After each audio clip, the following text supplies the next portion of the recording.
What's going on, everybody? Mortem here, this time bringing you my review after 100% for Dying Light. Now, just to get a couple of things out of the way right at the start of the video, obviously I'm doing this because Dying Light 2 is just around the corner and I wanted to check out the first game before potentially jumping into the second one. Also, if you're curious, I like to review games after 100% to set me apart from other reviewers on YouTube, as well as lend myself some credibility. My Steam profile is public, linked in the description below. You're welcome to go check it out. These reviews after 100% do encompass more than just the achievements, however, and if you're curious about everything that entails, and if you go to my channel and you're not subscribed, the first video you're going to see is an explanatory video giving you the rundown. But with no further ado, let's actually jump into this. So, Dying Light was a 2015 title released by Techland. The game has since seen a wide variety of support in the 7 years since. There is a ton of DLC as well as expansion packs, and while I'm not going to cover every bit of the DLC, as there is a ton of it, I will be covering the actual big expansion pack portions. But in addition to those actual expansion packs that you would typically see from a big DLC, they also released several bundles, as they like to call it, which were like outfits for your characters, skins, etc., for like $2 or $3, and obviously I don't think I need to cover that. The game itself is a sort of action-adventure, first-person, open-world style game, and the basic story setup is that the city of Heerden, which is a made-up Middle Eastern city, has been in quarantine as an infection has turned most of the population into zombies. This is not a worldwide event, but strictly the city of Heerden. However, they've had to lock the city down, and they're considering just destroying it outright. In the meantime, you play Kyle Crane, an agent sent into the city to recover a file from some rogue agent of the GRE, the Global Recovery Effort. Now, I don't want to spoil anything in case you decide to play this a lot, but I will say this about the story broadly speaking. It starts off very strong. However, like a lot of games, the last half or so of the story is a real mess. It is filled with terrible encounter design, a bunch of quick time events, and it's honestly just not super fun. However, the DLC, specifically the following, had a great story, and I'll talk more about that later. But the story setup for the main game, again, starts strong, last half or so just isn't good. Now, I want to talk about difficulty a little bit in this section. So I want to start the difficulty section off with saying that this game supports 4-player co-op in almost every situation. There are a few missions and things where you're only allowed to be in single player. However, most of the game can be played as 4-player co-op. And if you're actually playing with 3 other people,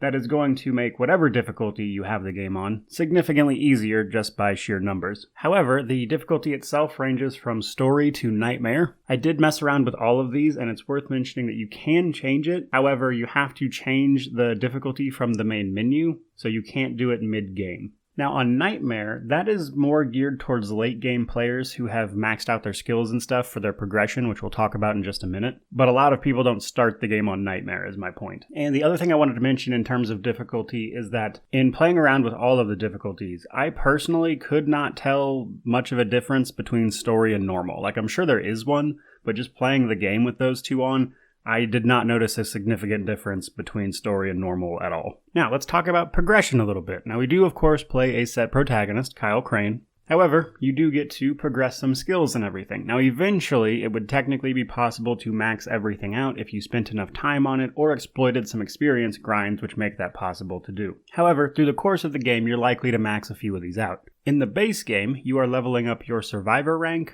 your agility, as well as your combat. For every rank you achieve in these particular stats, you will get an associated skill point for that actual tree. And of course, this will give you access to better abilities that make running around the city in its parkour and combat, etc., just easier across the board. That said, again, you will eventually be able to get everything on these lists, and once you max out a skill, you then actually get access to the 4th skill tree, the Legend skill tree. Now, once you max out a skill, all the experience that was going towards that tree now instead goes towards Legend. So, in theory, if you were to max out all 3 skill trees, all of your XP would be going towards the Legend skills. The Legend skills are basically just base damage increases to every type of damage. Your one-handed weapons, your two-handed weapons, your bows, ranged weapons, etc. And this makes playing on, say, Nightmare infinitely easier. So whereas you start the game with weapons that might do 20 to 40 damage, On Nightmare, with all of your legend skills cranked up, it's not uncommon to get weapons that deal 7 to 10,000 damage, which will see you one-shotting most everything. Let's talk about world building a little bit. So the actual world itself takes place across several open maps. Now, you can fast travel between the maps, be that DLC or the 2 maps for the main game. If you get to a certain point in the story, you can just quickly go between those 2 maps via posters that you can find around, typically in like the main hub of the area. That said, beyond that, there is no fast traveling. You do actually have to navigate the city. Outside of a small, I guess, exploit, I don't know if you'd call it that exactly, but in terms of fast travel, when you load into the game, your character actually loads in a set location that is dependent on the active quest you have in your log when you left the game. So if you take advantage of that a little bit, you can actually get your character to load in specific places by exiting to the main menu and going back into the game. But beyond that, there is no fast travel, which is primarily because the game has a heavy emphasis on parkour. That is to say, you get to do that free-running parkour style stuff just across the city, which overall is pretty cool. And you're primarily going to do this to avoid zombies. I will say that at agility rank 12, you get access to a grappling hook that drastically reduces the need for free-running. There are still a lot of instances in which you're not allowed to use the grappling hook, but it makes getting around much, much easier. In addition to those things, the world has a dynamic day and night cycle, which is actually pretty integral to the gameplay, because during the day,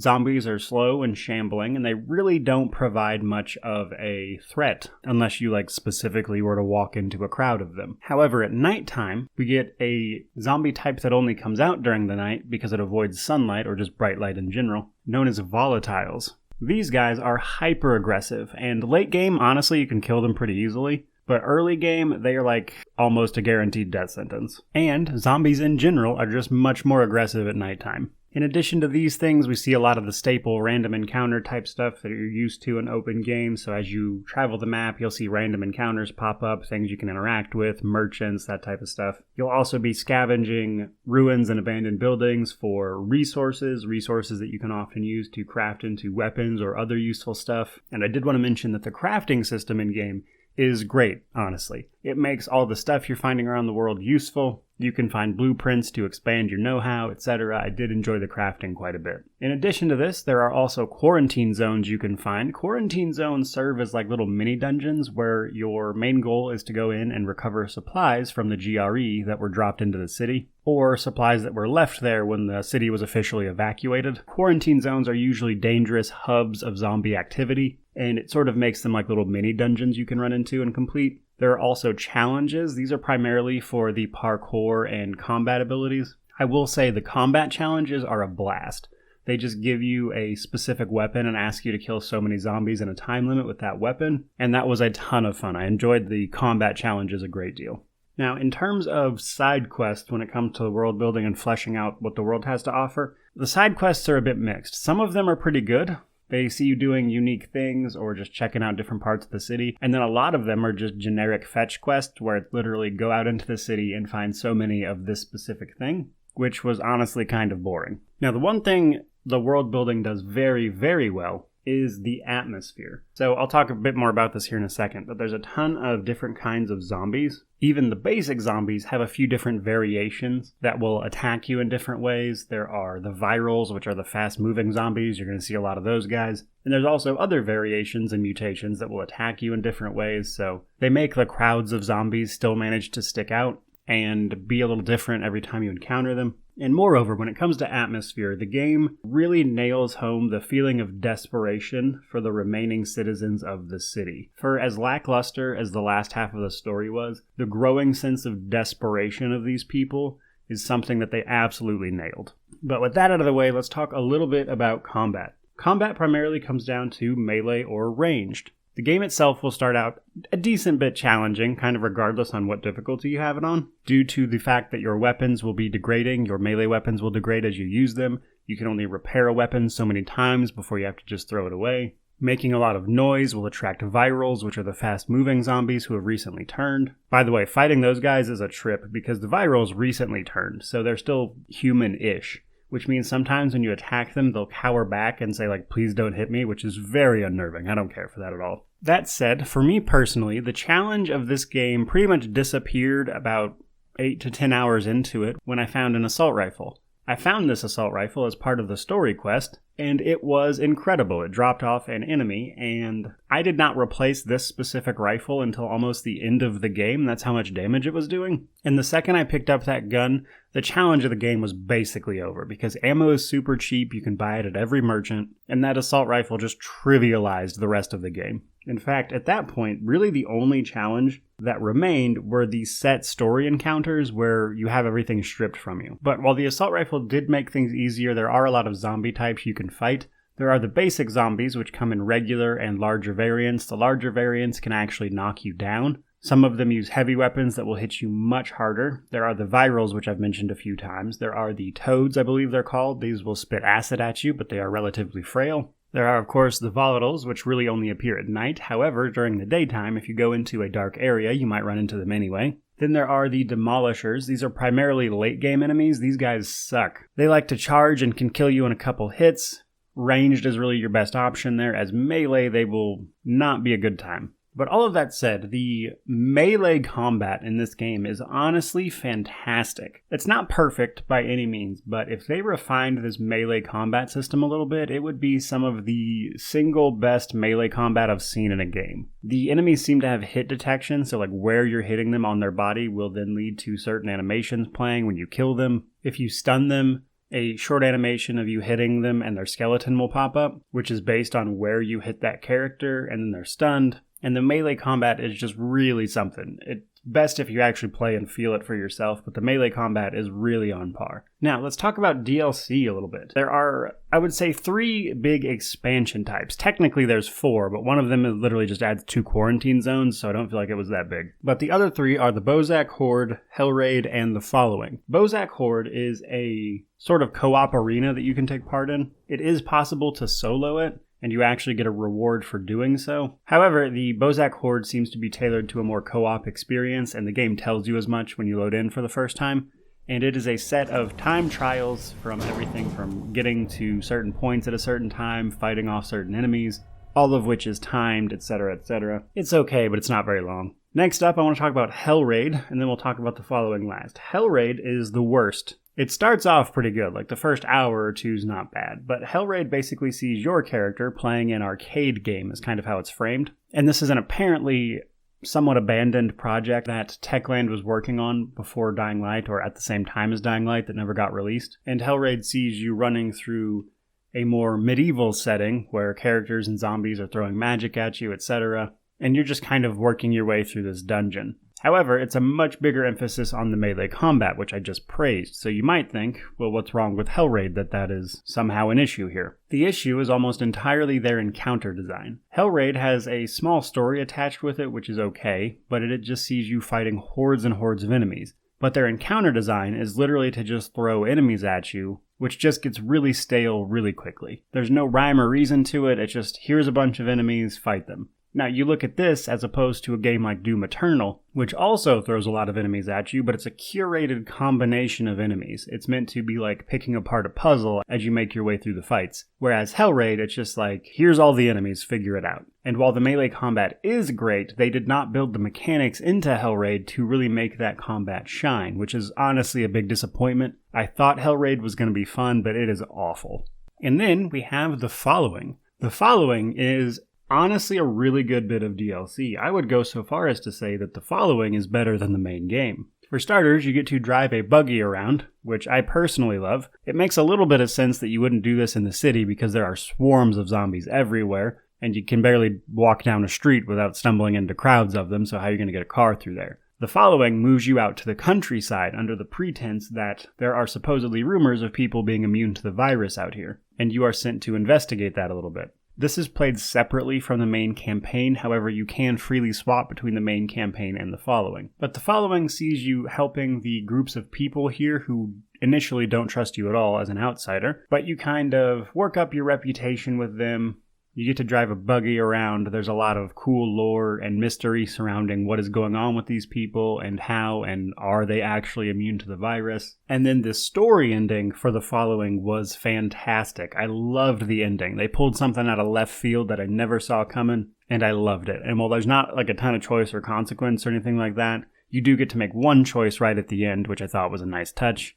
even if it doesn't actually affect anything. So if Dying Light 2 can be more like the following, I think it'll be a great game. But with that out of the way, let's talk positives, negatives, and wrap this thing up. Positives, atmosphere. They nailed the atmosphere of this game. It's really cool. The desperation of people struggling in the city trying to survive. If that's what you're looking for in your zombie game, it's there. It's awesome. The melee combat is exceptional. Loved it. And the exploration and the parkour system were fairly unique, at least to me. And I enjoyed those a ton. But let's talk negatives a little bit. The encounter design throughout this game tends to be really bad. Now, most of the open world stuff is fine, actually, which is weird because you'd think that would be where the problem is. But most of the set encounters in this game are awful. Like, every big boss-style fight is just terrible. They almost always strip you of your weapons every single time. It's almost always an enemy that's going to be able to kill you very quickly, so you basically just spend your time running around an arena trying to scavenge some type of weapon to hit back with.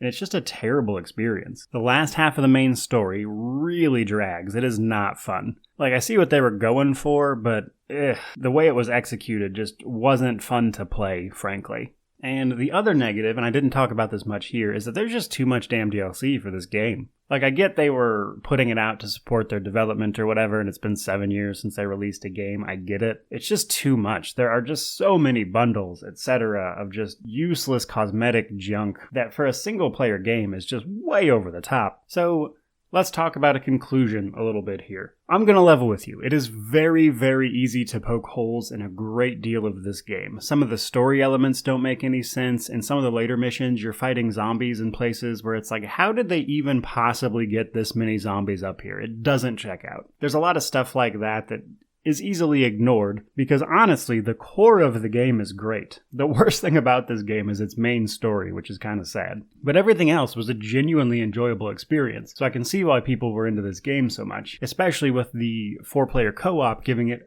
longer legs, so to speak, simply because you could play it with your friends, and you could play the part of the game with your friends that is the best part of the game, which is everything but the main story. This game is sold in 2 editions these days, the Enhanced Edition and the Platinum Edition. The Platinum Edition is $50 and comes with absolutely every bit of DLC, all the bundles, etc. And then the Enhanced Edition comes with all of the main DLC besides Hellraid, as well as a couple of the bundles. Truthfully, because Hellraid sucks, my actual recommendation would be pick up the Enhanced Edition specifically on sale, because honestly I don't think anybody needs to bother with Hellraid. But regardless of which edition you want to buy, wait for this game to be on sale. Obviously, the second game is right around the corner, which means the sales price of this game is definitely going to drop. While the Enhanced Edition, I think, is worth full price, the Platinum Edition with all the DLC and stuff, even for that, I would definitely wait for a sale. And truthfully, you'll probably get a sale here before too long if you wait a little bit, so it's hard to recommend paying full price for it right now anyway. But I do think the Enhanced Edition for $30 is not a bad deal at all. So there you go, guys, my review of Dying Light after 100%. Great game with a few specific pain points, but overall an enjoyable experience. With that said, I hope the video was an enjoyable experience for you and you learned what you were looking for, so thank you so much for watching. May you wander in wisdom, and have an amazing day.